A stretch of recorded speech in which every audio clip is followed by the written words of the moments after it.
Yep, salut à tous. Je suis JB, Baby in the World, et je suis content de vous retrouver pour cette capsule sur les cartes Rust. Donc on commence cet épisode sur les cartes Rust par l'île de Malte, où je me suis rendu il y a quelques années pour aller observer ces traces de plus près. Donc c'est un vrai mystère, ces sillons laissés dans la roche.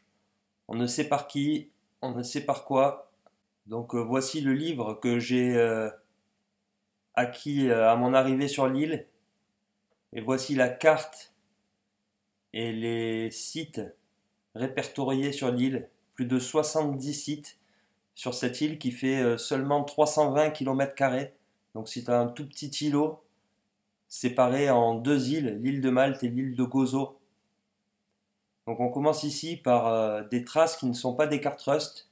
On est sur le plateau de Takenk, mais ces lignes appartiennent à mon avis à la même énigme. On est sur des sillons parallèles qui tracent comme une voie. Donc est-ce une machine, un engin, un véhicule on ne sait pas. Et ici, nous entamons donc la visite du site de Son Paul.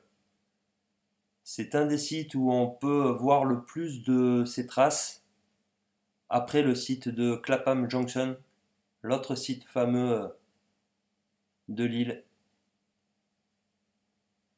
Donc qu'est-ce que sont ces sillons? Ils marchent par paires. Ils représentent un petit peu, vous le voyez, comme des rails de chemin de fer. La profondeur de ces sillons, on le voit ici, elle peut varier de quelques centimètres à plusieurs dizaines de centimètres. Ce ne sont pas des voies totalement propres. On voit que le terrain au milieu est très abîmé. On remarque parfois des traces laissées aussi au milieu de ces sillons. Donc certains ont dessiné, comme d'habitude, ont proposé des théories. Pour moi, aucune des théories proposées par l'archéologie officielle ne tient la route.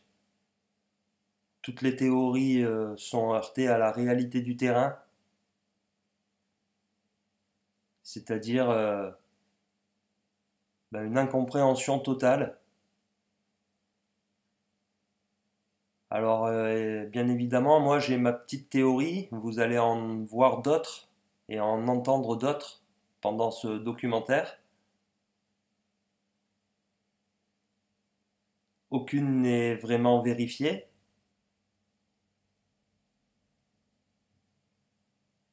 mais pour moi ce seraient des traces pétrifiées, des traces peut-être du peuple juste avant le déluge, ce qu'on appelle un déluge, une catastrophe.